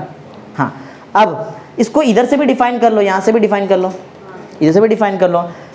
पॉइसन्स रेशियो एक्चुअल में कहाँ से आया? देखो अभी तक मैंने पॉइसन्स रेशियो को डिफाइन किया एक बार, तो ये क्या किया? अरे वो रूल है, वो डिफाइन थोड़ी था। अरे नहीं डिफाइन किया, मैंने नहीं डिफाइन किया अभी तक पॉइसन्स रेशियो को, वो तो मैंने रूल लेके बनाया ना पॉइसन्स रेशियो। समझा? पॉइसन्स रेशियो का डिफाइन यहाँ है, दिख रहा है इधर। Poisson's ratio is defined as the ratio of lateral strain to the, हाँ वही लिखा देखो, लेकिन कहाँ? इलास्टिक लिमिट के अंदर ना, विद इन इलास्टिक लिमिट। समझा? समझ गया पॉइसन्स रेशियो? हर एक मटेरियल के लिए पॉइसन्स रेशियो अलग अलग होता है, बराबर। जैसे कि अगर होमोजीनियस आइसोट्रोपिक मटेरियल है, एक ही समझा, होमोजीनियस आइसोट्रोपिक मटेरियल, उसके लिए पॉइसन्स रेशियो का वैल्यू देखो किसके बीच में होता है? -1 से लेके 0.5, समझा? -1 से 0.5 के बीच में पॉइसन्स रेशियो का वैल्यू किस मटेरियल के लिए होता है? Homogeneous isotropic material. लेकिन एक्चुअल में देखा जाए ना, एक्चुअल में देखा जाए in actual practice Poisson's ratio negative नहीं हो सकता, वो ऑलमोस्ट पॉजिटिव ही रहता है। तो यहाँ से नेगेटिव वाला चीज हटा दो, -1 तो 0 से 0.5 जाते हैं, नंबर लाइन एज्यूम करें, नंबर लाइन, समझा? -1 रहेगा, जो भी रहेगा समझा, -1 फिर इधर आएगा 0, फिर आगे आएगा ना 0.5, 0 से 0.5 एक्चुअल वैल्यू होता है, 0 से 0.5, समझा? और अलग अलग मेटल के लिए अलग अलग भी है, जैसे कि मेटल के लिए पॉइसन्स रेशियो का वैल्यू है 0.3, समझा? आगे रबर के लिए 0.5, कॉर्क के लिए होता है 0, समझा? याद रहेगा पॉइंट क्या है, समझा? पॉइसन्स रेशियो। चलो अब करते हैं लास्ट क्वेश्चन, डेरिवेशन। हाँ, एग्जाम में ये चीज़ अलग अलग तरीके से पूछ सकते हैं, देखते हैं क्या है, थोड़ा डिटेल में देखते हो क्या है। ये डेरिवेशन समझना इतना इजी नहीं है, थोड़ा दिमाग तुमको लगाना पड़ेगा एकदम अच्छी तरह से। देखते हैं जमता है कि नहीं। देखो स्टार्ट करते हैं, जरा डायग्राम में एक बार देख लो क्या हुआ। देखो उसमें एक बार मैं सिखा भी देता हूँ, बोल भी देता हूँ, ध्यान देना। थियरी तो कोई पढ़ लेता है, ये आना चाहिए बराबर, ये आना चाहिए, ये आना चाहिए। देखते हैं क्या है ये ऊपर, क्या लगाया मैंने, क्या बोलते हैं इसको? हाँ, थोड़ा बहुत तुमको आने लगा है, इसको बोलते हैं रिजिड सपोर्ट। ये क्या है? वायर। क्या लगाया नीचे? वेट। वेट यहाँ पे किस फोर्स जैसा काम करेगा? Deforming force. कल का पहला क्वेश्चन याद है ना, यही तो इसका फॉर्म चेंज करने वाला है, डिफॉर्मिंग फोर्स। ठीक है, अब जान दो कैपिटल एल इज, कल भी आया था ये चीज, capital L is the original length of the wire. जैसे ही वेट लगाया लेंथ बढ़ गया कितना? Small L. पहले जब मैंने वेट नहीं लगाया तो वायर तुम्हारा इतना ही था, कैपिटल एल ही लेंथ था वायर का बराबर, लेकिन जैसे ही लगा दिया वेट, वेट की वजह से वायर लंबा हो जाएगा। अब जो एक्स्ट्रा लेंथ आया है वो क्या है? वो है small L. Small L is the elongation बोल सकते हैं ना उसको, कल पढ़ाया था ना मैं तुमको बराबर। हाँ, और भी कुछ है, सोचो, इमेजिन करो वायर है, वायर बराबर, जैसे ही वेट लगाया क्या झटके से ऐसा होता है क्या? थोड़ा टाइम लेगा, वो नीचे धीरे धीरे इलॉन्गेट होएगा, समझा? समझा? तो डायरेक्ट तुमको स्मॉल एल नहीं मिलने वाला है, समझा? वो स्मॉल सेगमेंट में इलॉन्गेट होने वाला है, धीरे धीरे धीरे धीरे इलॉन्गेट होएगा वायर ने। झटके से तो टूट जाएगा तो वायर, समझा? वैसा नहीं होता है, समझा? तो स्मॉल एल तो तुम्हारा टोटल इलॉन्गेशन है, समझा? एक्चुअल में इलॉन्गेशन स्टेप वाइज हो रहा है, समझा? वो स्टेप है स्मॉल एक्स का। स्टेप क्या है? स्मॉल, बता रहा हूँ, बता रहा हूँ, रुक जाओ। स्मॉल एक्स एक स्टेप में ऐसा इलॉन्गेट होता है, समझा? स्मॉल एक्स फिर स्मॉल एक्स, समझा रहा है? ऐसा एज्यूम कर रहे हैं। हाँ, ये स्मॉल एक्स भी तो डायरेक्ट नहीं होता रहेगा ना, उसमें भी स्लो होके ऐसा कुछ, समझ आ रहा है? तो टोटल इलॉन्गेशन बोलो कितने का रहता है? टोटल इलॉन्गेशन कितने का है? एल का है, L small L total elongation. Step का जो इलॉन्गेशन है वो कितना है? एक्स। उसमें भी छोटा एक स्टेप रहेगा, क्या? डी एक्स, समझा? मतलब डी एक्स बढ़ता है, डी एक्स से एक्स बनेगा, फिर एल पूरा एकदम करेंगे तो एल आ जाएगा, समझा? समझ में आ रहा है? वो एक्स क्या है, डी एक्स क्या है, एल क्या है, वो थोड़ा और क्लियर समझेगा जब मैथमेटिक्स चालू करेगा तो समझेगा, ऐसा डायरेक्ट नहीं समझेगा। अभी के लिए याद है कैपिटल एल क्या है? Capital L is the original length, small L is the total elongation. Small x वो स्टेप वाइज तुम्हारा इलॉन्गेशन है, उससे भी छोटा स्टेप क्या है तुम्हारा? डी एक्स का इलॉन्गेशन है। समझ में आ रहा है? वेट लगाया है, वेट कैसे काम करेगा? डिफॉर्मिंग फोर्स, मतलब एफ जैसा काम करेगा। स्टार्ट करते हैं, चलो देखते हैं। देखो ध्यान दो, सबसे पहले मैं यहाँ पे निकालने जा रहा हूँ लॉन्गिट्यूडनल स्ट्रेस। सबसे पहला काम क्या करेंगे बताओ? लॉन्गिट्यूडनल स्ट्रेस निकालते हैं यहाँ से। देखो सबसे पहले हम लोग निकालेंगे यहाँ पे लॉन्गिट्यूडनल स्ट्रेस। अच्छा, इससे पहले यंग्स मॉडुलस आता है तुमको? आता है यंग्स मॉडुलस? फॉर्मूला याद है? यंग्स मॉडुलस डिनोट किससे करते हैं? वाई, कैपिटल वाई मतलब यंग्स मॉडुलस ना, सिंपल है। यंग्स मॉडुलस का फॉर्मूला मालूम है क्या है? डायरेक्ट मेन वाला नहीं, पहले बेसिक फॉर्मूला बताओ इसका क्या होता है? हाँ, longitudinal stress upon longitudinal strain. अच्छा, लॉन्गिट्यूडनल स्ट्रेस अपॉन लॉन्गिट्यूडनल क्या आएगा यहाँ पे? स्ट्रेन। अच्छा, अब देखो रेडियस मैंने तुमको यहाँ का नहीं बताया ना, जैसे यहाँ पे रेडियस आया हुआ है, ये रेडियस नहीं आया ना अभी तक? रेडियस, चलो अगर मैं तुमको वैसे यूज नहीं होता है फिर भी, ये जो इसका क्रॉस सेक्शन है वो एज अ सर्कल ही दिखेगा ना, तुमको सर्कल ही रहेगा, तो उसका कुछ ना कुछ तो एक पर्टिकुलर रेडियस रहेगा, वो रेडियस आ रहा है, समझो बराबर? अब यहाँ पे जो हम लोग यूज करने वाले वो क्या है? इधर देखो, यंग्स मॉडुलस का बेसिक फॉर्मूला, कैपिटल वाई का बेसिक फॉर्मूला बताओ क्या आएगा? लॉन्गिट्यूडनल स्ट्रेस ना, longitudinal stress upon longitudinal strain. Strain, अच्छा हाँ, लॉन्गिट्यूडनल स्ट्रेस, कोई भी स्ट्रेस का बेसिक फॉर्मूला अरे ये तो वायर के लिए होता है mg/πr²। हाँ, डिफॉर्मिंग फोर्स अपॉन एरिया, ये बेसिक। अरे फोर्स अपॉन एरिया, कल यही तो चल रहा था पूरा दिन, समझा? फोर्स अपॉन एरिया ना, बेसिक फॉर्मूला होता है force upon area. Longitudinal strain का तो कंफर्म फॉर्मूला है, बोलो क्या फॉर्मूला है? Small l upon change in length upon original length, बराबर ना? स्मॉल एल अपॉन, बनाएंगे थोड़ा अरेंज करते हैं उसको प्रॉपरली। बोलो क्या आएगा बताओ? F into capital L upon A into किसका फॉर्मूला है? यंग्स मॉडुलस, बराबर है? इससे एक चीज नोट करके रख लो पहले से। अगर मैं तुमको बोलूं आगे जाके फ्यूचर में कहीं, अभी आगे जाके जब हम डेरिवेशन करेंगे वहां पे कभी मुझे जाके y मतलब Young's modulus into A into L मिला, तो बताओ तुम लोग इसके जगह पे क्या लिखेंगे आगे जाके? क्या लिखेंगे? FL कि कुछ और? दिमाग चल रहा है क्या? चलाओ। अरे ये बीच वाले को मत देखो, इसको मत देखो। मैंने A इंटू L को यहाँ भेज दिया तो y into A into L बन गया, इक्वल टू बचा क्या? हाँ, अगर मुझे आगे जाके y into A into L मिलेगा तो मैं लिखेगा F इंटू, ये स्टेप नहीं है, जस्ट बता रहा हूँ, ये आगे कहीं मेरे को मिला तो तुमको याद रखने के लिए ये लिख सकते हो तुम लोग वहाँ पे जाके, समझा? हाँ, एक जगह ना कोई तो ये स्मॉल है ना ये, अच्छा इसके लिए तुम लोग कन्फ्यूज हो गया लगता है ना, बराबर? अभी राइट है। y into capital into small L का आंसर क्या आएगा? F into L capital L, समझा? ये आ सकता है, अगर आया तो लगेगा, नहीं आया तो नहीं, ठीक है चलेगा। मुझे निकालना क्या है एक्चुअल में यहाँ पे? Strain energy. एनर्जी मतलब वर्क डन, मालूम है? अरे वर्क डन ही तो एक एनर्जी का फॉर्म है, समझा? वर्क डन से हम लोग एनर्जी एक्सचेंज कर सकते हैं, ठीक है? तो मुझे इतना क्लियर समझ में आ रहा है कि एनर्जी मुझे निकालना है मतलब मुझे वर्क डन निकालना पड़ेगा। वर्क डन का फॉर्मूला क्या होता है? Basic formula, basic work done का। अरे बताओ कितना बार सिखा दिया तुमको? हाँ, फोर्स इंटू डिस्प्लेसमेंट, ये बेसिक फॉर्मूला है। वर्क डन का बेसिक फॉर्मूला है फोर्स इंटू, तो फोर्स इंटू डिस्प्लेस, दो चीज चाहिए, क्या क्या चाहिए बताओ? फोर्स और यहां से क्या निकल सकता है? इस चीज से क्या निकल सकता है? फोर्स निकाल के रखते हैं, हमको लगेगा फोर्स, समझा? देखो ऐसा नहीं, याद बात नहीं है, सिंपल सिंपल चीज है। चलो फोर्स निकाल लो, इधर से भी निकाल सकते। बोलो एफ का वैल्यू क्या रहेगा? F value F will be equal to Y A into small l upon, ये है तुम्हारा कौन सा फोर्स? ये फोर्स है, समझा? अब जरा देखो, अब तुमको एकदम डिटेल में समझाता हूँ ये हो क्या रहा है। देखो सुनो, एल क्या था बताओ? Small L elongation. देखो चीज एकदम डिटेल में समझो, ये तुमको टच में समझ में नहीं आया क्या हो रहा है वहां पर, डायरेक्ट कुछ भी किया। सुनो, स्मॉल एल इलॉन्गेशन है, तो कैपिटल एफ क्या है? कैपिटल एफ वो फोर्स है जिसके वजह से इलॉन्गेशन स्मॉल एल होता है। समझा मैं क्या बताया तुमको? समझ में आ रहा है? अरे फोर्स तो बहुत सारा हो सकता है, ऐसा भी फोर्स रहेगा जिसके वजह से इलॉन्गेशन एक्स होने वाला है, वो कुछ और फोर्स आएगा। समझ में आ रहा है? ये कैपिटल एफ के बारे में पहले समझो, ये कैपिटल एफ क्या है? This capital F is responsible for elongation small L. समझा क्या? ये कैपिटल एफ की वजह से कितना इलॉन्गेशन हो रहा है? Small L. ये पहले समझा है क्या? ये तुमको समझा है तो ही मैं तुमको सेकंड स्टेप समझा सकता, नहीं तो नहीं समझा सकता है। पहले बोलो समझा है क्या? ये capital F force is responsible for elongation in the wire small L ना। स्मॉल एल अगर इलॉन्गेशन होता है तो फोर्स कितना लगेगा? कैपिटल एफ, जो कितना होने वाला है? वाई ए स्मॉल एल अपॉन क्या, इतना ही फोर्स लगेगा। ये समझा है? अब चलो अब दूसरे पॉइंट में आ। देखो इतना इजी चीज नहीं है, इसको तो थोड़ा समझना पड़ेगा तुमको। देखो अब मैं क्या करता हूँ, मैं वापस एक फोर्स निकालने वाला हूँ अभी।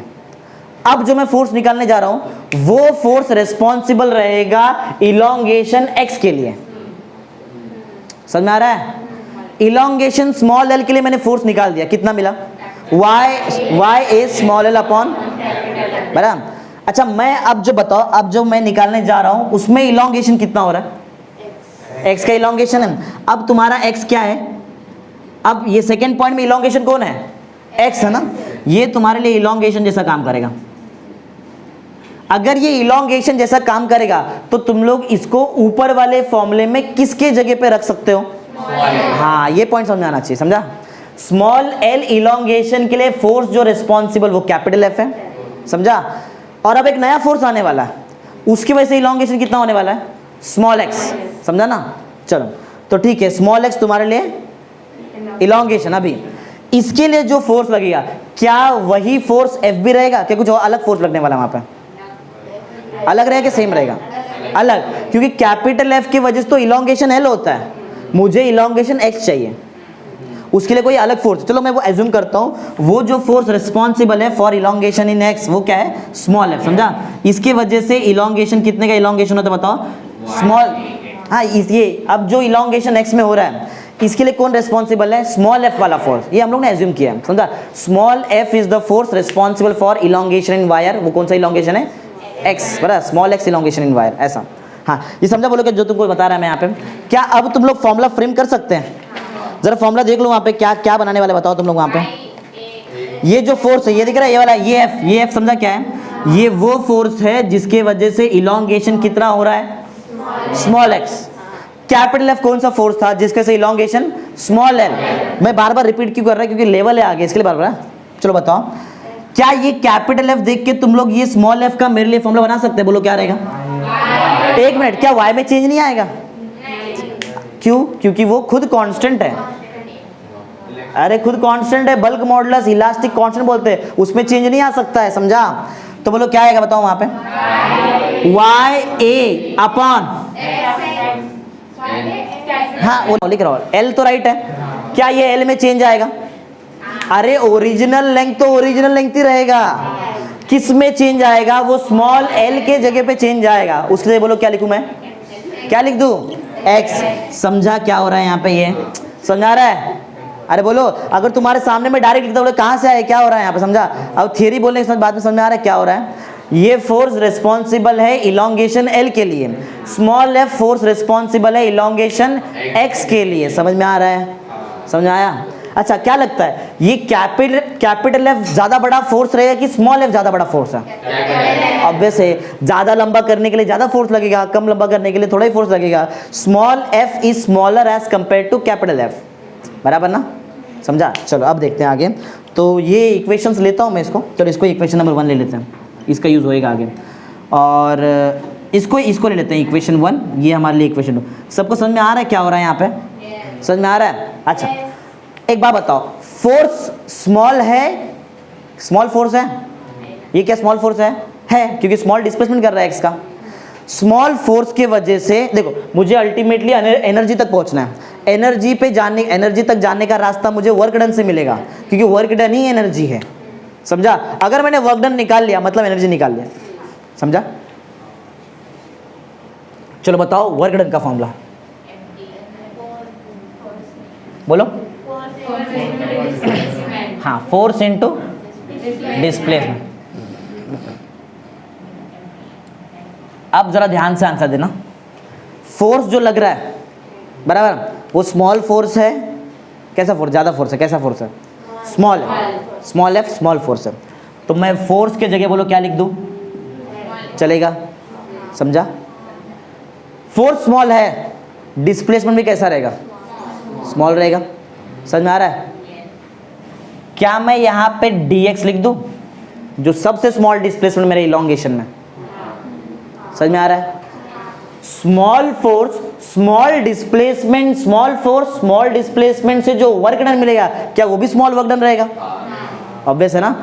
तो मैं dw लिखूं, कल मैंने तुमको सिखाया था d क्या रिप्रेजेंट करता है? d या तो स्मॉल को रिप्रेजेंट करे या तो वो चेंज को रिप्रेजेंट करे, यहाँ पे स्मॉल, समझा? जो धीरे धीरे बढ़ते जाएगा, समझाए? तुम्हारे पास इन तीनों में तो दो ही चीजें, इसमें से किसका आंसर बताओ? स्मॉल एफ है ना तुम्हारे पास? अरे ये है, पुट करो उधर, फ्रॉम इक्वेशन। ओए क्या है? 2 इक्वेशन, फ्रॉम इक्वेशन। चलो 2 इक्वेशन से स्मॉल एफ का वैल्यू वहां पे पुट कर देते हैं, याद रहेगा? वाई ए स्मॉल एक्स अपॉन कैपिटल, याद हो जाना चाहिए पूरा का पूरा डेरिवेशन, इतना इजी है।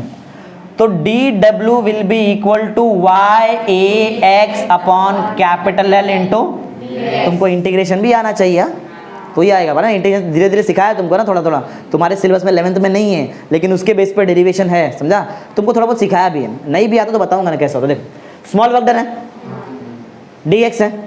अच्छा मुझे स्मॉल वर्क डन में इंटरेस्ट नहीं है, स्मॉल वर्क डन से स्मॉल एनर्जी मिलेगा, मेरे को एनर्जी चाहिए, तुमको फुल पूरा वर्क डन चाहिए। छोटे चीज को अगर तुमको बड़ा करना है तो क्या करना पड़ता है? इंटीग्रेशन करना पड़ता है। ये dw रिप्रेजेंट करता है स्मॉल वर्क डन को। अगर तुमको फुल वर्क डन चाहिए, मतलब फुल एनर्जी चाहिए, स्ट्रेन एनर्जी, तुमको क्या करना पड़ेगा? स्मॉल वर्क डन को तुमको इंटीग्रेट करना पड़ेगा। आता है इंटीग्रेट? सिखाया ना, थोड़ा बहुत तो सिखा ही दिया तुमको, बराबर। चलो, तो ये मेरे लिए हो गया इक्वेशन नंबर 3, समझा। अब बोलो क्या चाहिए, क्या हमको वैसे क्या चाहिए बताओ? फुल वर्क डन, पूरा वर्क डन चाहिए, पूरा एनर्जी चाहिए, राइट है। फुल वर्क डन को W लिखूं, क्योंकि DW तो स्मॉल वर्क डन है। फुल वर्क डन निकालेंगे कैसे? इंटीग्रेट करना पड़ेगा, इंटीग्रेट करना पड़ेगा किसको? छोटा work done, small work done कौन है वो? DW।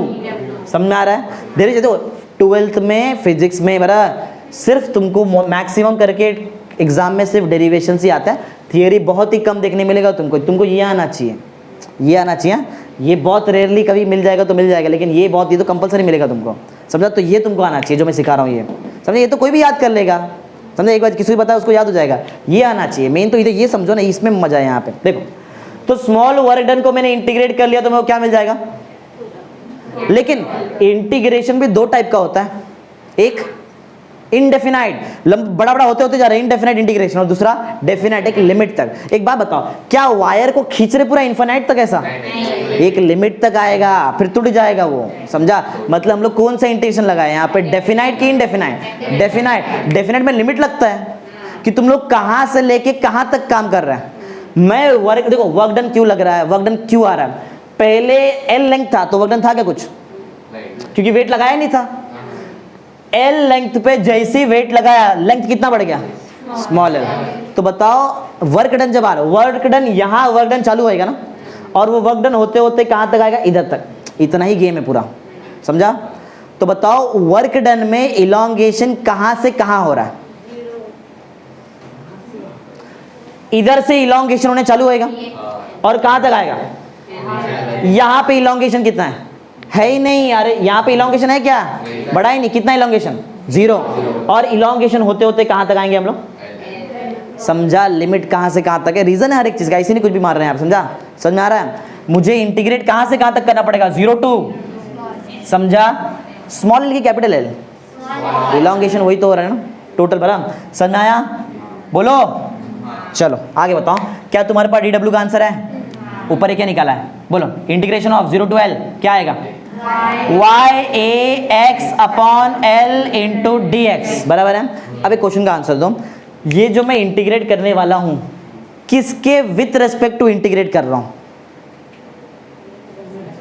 विथ मानो किसके विथ, कैसा करते हैं? जिसके साथ भी D रहता है उसके विथ रेस्पेक्ट टू करते हैं। किसके साथ D है? X के साथ D है। तो मैं integration with respect to X कर रहा हूं। देखो ये आने के लिए ना तुमको जितना मैंने मैथ सिखाया ना अभी तक, वो आना चाहिए, बराबर।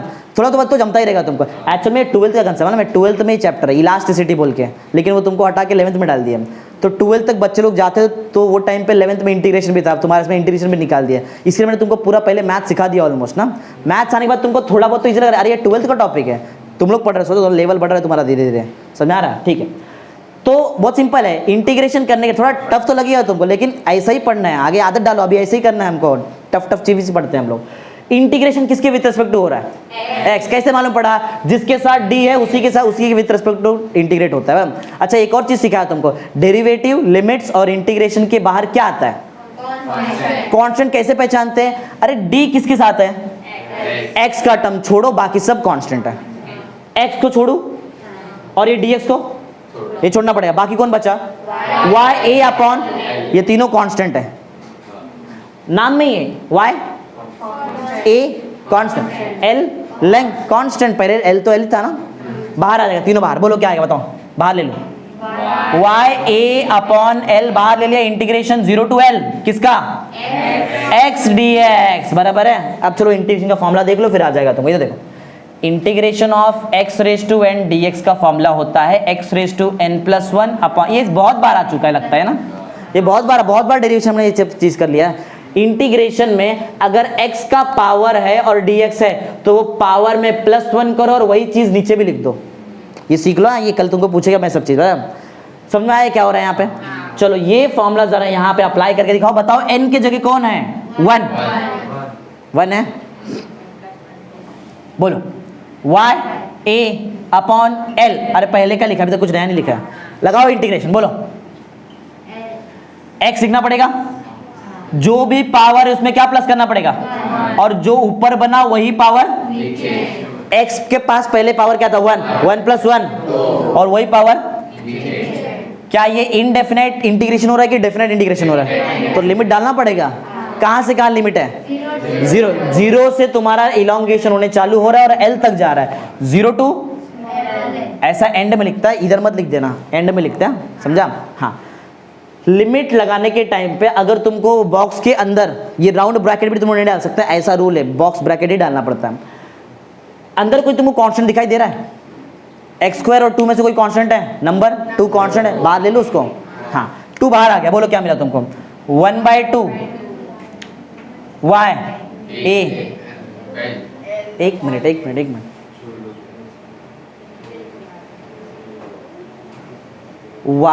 a,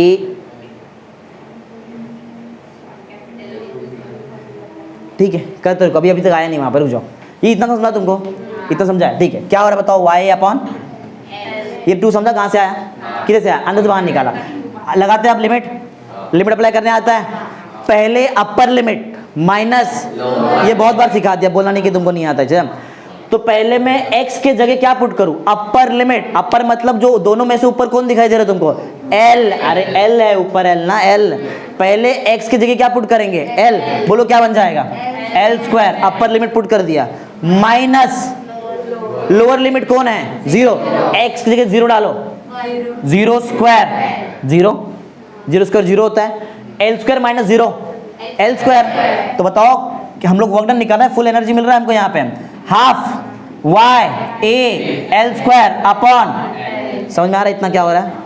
समझ में आ रहा है? अरे बाकी अभी जितना, अभी इतना और आधा बाकी है, दिमाग लगाए रहो थोड़ा बहुत, बराबर? जरा ध्यान दो, अब देखो ये वर्क डन का आंसर है, मतलब एनर्जी निकाल दिया। इधर देखो, याद है मैंने तुमको कुछ तो पहले बोला था, कुछ तो याद रखो, अगर वो चीज फ्यूचर में आया तो उसके जगह पे कुछ तो लिख सकते हो तुम लोग। वो क्या था बताओ? y a into small l। आ रहा है देखो, आ रहा है, y है, a है, दो l है, अलग अलग करूं? देखो कैसे, हाफ लिख दिया मैंने ऐसे ही, y लिखा, a लिखा और एक स्मॉल l लिखा और एक लास्ट में एक और l लिखा। अरे l² था ना, और नीचे क्या बताओ हमारे पास? समझ में आ रहा है? ये y a l के जगह बोलो मैं क्या लिख दूं? fl, बराबर? कौन सा इक्वेशन से? From equation, from equation 1। बताओ वर्क डन क्या मिल रहा है? क्या? हाँ वैसे भी क्या, वही करेगा, वही करने वाला हूँ। बोलो क्या थे हम लोग, किधर थे? हाँ ये ना W निकालना था, W। हाँ, हाफ हमारे पास पहले से है, y a l गया, y a l के जगह पे fl, f इंटू कैपिटल और बाजू में एक l बाकी है, और नीचे क्या है? वापस कुछ तो कैंसिल हो रहा है, कैपिटल L, बचा क्या? हाफ f और स्मॉल l। ये तुम्हारे लिए एनर्जी है, ये स्ट्रेन एनर्जी का आंसर है, बराबर? तो आंसर समझ कितना मिला तुमको? बोलो आंसर कितना मिला है? Half FL, half FL। अब लेकिन एक्चुअल में एनर्जी मतलब होता क्या है? ये एक्चुअली प्रॉपर नहीं है, प्रॉपर एनर्जी नहीं, ये एनर्जी है बोल सकते हैं। स्ट्रेन एनर्जी क्या होता है मालूम है तुमको? Work done per unit volume निकालना पड़ेगा। क्या निकालना पड़ेगा? पर यूनिट वॉल्यूम, बराबर? तो ये एक इसको यहाँ पे रुकाते हैं और आगे बढ़ते हैं, बराबर? ये हो गया इक्वेशन नंबर 4। आगे 5th पॉइंट, जरा ध्यान दो। मुझे निकालना है एनर्जी, एनर्जी के लिए मुझे निकालना पड़ेगा work done per unit. Work done से काम नहीं होने वाला है, क्या निकालना पड़ेगा? Work done per unit volume. अच्छा तो बहुत सिंपल है, वर्क डन का आंसर तो तुम्हारे पास पहले से है, उसको किससे डिवाइड कर देंगे? वॉल्यूम। बताओ वर्क डन का फॉर्मूला क्या है क्या? फाइनल अपडेटेड जो फॉर्मूला वो यूज करो, half f into L, divide किससे करो? एक बात मानते हैं क्या? वॉल्यूम मतलब एरिया इंटू लेंथ। ये जो वॉल्यूम होता है वो एरिया इंटू लेंथ होता है। तो इधर देखो क्या है? सर्कल, एज्यूम करो सर्कल, बोलो एरिया, बोलो एरिया, पाई r स्क्वायर, एरिया ना।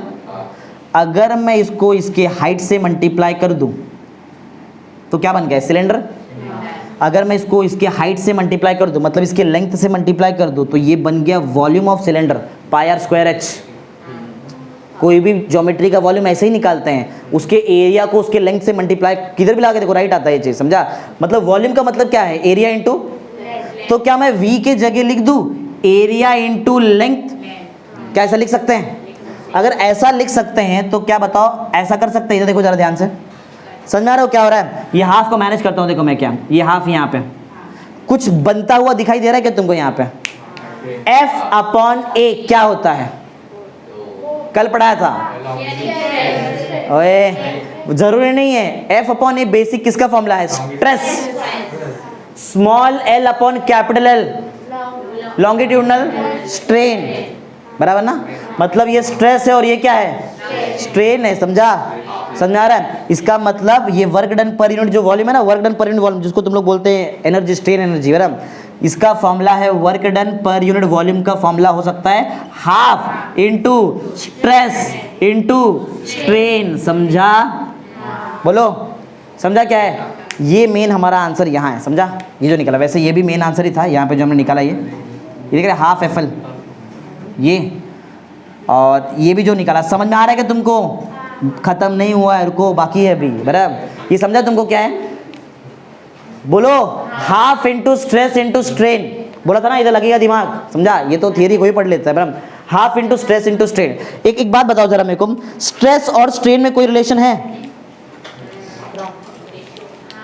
एक बात और, ये F/A स्टार्ट कहां से हुआ? इधर से चालू हुआ। ये F/A मैंने किसके जगह पे लिखा था? हाँ ये एक्चुअल में स्ट्रेस, हर एक स्ट्रेस नहीं है वो लॉन्गिट्यूडनल स्ट्रेस है। जरा ध्यान से देखो, ये स्मॉल L/L कौन सा स्ट्रेन है? हाँ एक्चुअल में ये दिख रहा है फॉर्मूला क्या है? Half into longitudinal stress into longitudinal. Longitudinally क्यों आ रहा है? वॉल्यूम क्यों नहीं आ रहा? अरे अलोंग द लेंथ एक्सपांशन कर रहे हैं। ज्योमेट्री में देखो जरा ध्यान से, तो बताओ लॉन्गिट्यूडनल स्ट्रेस और लॉन्गिट्यूडनल स्ट्रेन के बीच में कोई रिलेशन है? जरा देखो बोर्ड पे, लॉन्गिट्यूडनल स्ट्रेस और लॉन्गिट्यूडनल स्ट्रेन के बीच में कोई रिलेशन है? किसी फॉर्मूले में लॉन्गिट्यूडनल स्ट्रेस और स्ट्रेन दोनों आता है? Y में आता है, यंग्स मॉडुलस में आता है। समझा? तो एक और पॉइंट नंबर 6, समझ में आ रहा है ना क्या हो रहा है यहाँ पे? एक लास्ट पॉइंट है, 6th पॉइंट, बराबर। देखो बताओ जरा यंग्स मॉडुलस का फॉर्मूला क्या है? स्ट्रेस अपॉन, तो मैं डायरेक्ट उसको स्ट्रेस अपॉन स्ट्रेन लिखूं, क्योंकि बट ऑब्वियस चीज हम लोग लॉन्गिट्यूडनली पूरा काम कर रहे हैं ना यहाँ पे, तो मैं यहाँ पे डायरेक्ट लिख देता हूँ क्या? Stress upon. क्या यहाँ से कोई भी एक चीज का वैल्यू निकाला जा सकता है, जैसे कि स्ट्रेस का वैल्यू? तो बताओ अगर मैं यहाँ से स्ट्रेस का आंसर निकालूं, बोलो क्या आएगा? स्ट्रेस का स्ट्रेस y इंटू स्ट्रेन, जरा ऊपर पुट कर दो, ये स्ट्रेस की जगह ऊपर पुट करो, बोलो W/V क्या मिलेगा? मतलब वही स्ट्रेन एनर्जी तुम्हारा, बोलो क्या मिलेगा? क्या हो रहा है मालूम है? अरे स्ट्रेस के जगह हमको y इंटू स्ट्रेन पुट करना है, हाफ रहेगा मतलब नीचे 2 रहेगा। स्ट्रेस के जगह बोलो क्या आ जाएगा? y, और क्या आएगा? स्ट्रेन। स्ट्रेन इधर भी है, स्ट्रेन आगे भी है, strain into strain, strain square. समझा? ये भी एक फॉर्मूला है। समझा? क्या ऐसा एक और बार ऐसा हो सकता है? बोलो क्या, कैसे करें बताओ? वो पहले मैंने यहाँ पे स्ट्रेस का आंसर निकाला, क्या ऐसा ही आंसर स्ट्रेन का भी निकाल सकते हैं? बोलो जरा स्ट्रेन का आंसर एक और ऐसा, अगर यहाँ से इधर से मैं स्ट्रेन ऊपर लो, y नीचे भेजो ना। सिंस स्ट्रेन बताओ क्या होता है? Strain stress upon y। समझा? क्या ये वैल्यू भी इधर डाला जा सकता है ऊपर? तो एक और फॉर्मूला बनेगा। बताओ W/V का फाइनल फॉर्मूला लास्ट, बोलो। ये 2 नीचे बचा है, 2। अच्छा किसके जगह पुट कर रहे? स्ट्रेन के जगह स्ट्रेस अपॉन क्या आएगा? y ना, स्ट्रेस इंटू स्ट्रेस। समझा? तो यहाँ पे आ जाएगा स्ट्रेस का स्क्वायर अपॉन 2 इंटू। समझा? ये भी एक फॉर्मूला हो गया। और बनाओ कुछ? नहीं बस ना, हाँ रूल मालूम है, मतलब बोर्ड भर गया तो खत्म ना। समझा क्या हुआ? ये लास्ट मजा है। यहाँ पे क्या हो रहा है? इधर उड़ गए तोते क्या? समझा कुछ? समझा? चलो एक बार रिकैप मार, जरा सुनो, जरा आंसर दो मेरे को, जरा फटाफट जल्दी देंगे। रुक जाओ, बताओ कैपिटल F क्या था? ये फोर्स किसके लिए रेस्पॉन्सिबल था? स्मॉल L इलोंगेशन के लिए, बराबर। स्मॉल F फोर्स किसके लिए? ध्यान दे सौरभ, इधर ध्यान दे। स्मॉल F फोर्स किसके लिए रेस्पॉन्सिबल था? इलोंगेशन X के लिए। समझा? फिर उसके बाद उन्होंने काम चालू कहाँ पे किया? वर्क डन में। उसमें स्मॉल फोर्स लिया, स्मॉल डिस्प्लेसमेंट, इसके लिए वर्क डन भी स्मॉल आया, फिर इंटीग्रेट किया तो फुल वर्क डन मिला, बराबर। ये जो स्ट्रेस और मैं स्ट्रेन लिख रहा है यहाँ पे, ये कौन सा स्ट्रेस और स्ट्रेन है? लॉन्गिट्यूडनल है। इसीलिए देखो, इसीलिए मैं यहाँ पे यंग्स मॉडुलस यूज किया। क्वेश्चन तुम्हारे माइंड में आ सकता है मैं क्यों y यूज कर रहा हूँ, रीजन उसके पीछे स्ट्रेस नहीं है वो, एक्चुअल में क्या है? Longitudinal stress. स्ट्रेन नहीं है वो लॉन्गिट्यूडनल स्ट्रेन, जगह नहीं है इसके लिए उसको ऐसा लिखा है मैंने। समझा? आज का लेक्चर क्या क्या पढ़ाया? चलो ठीक है।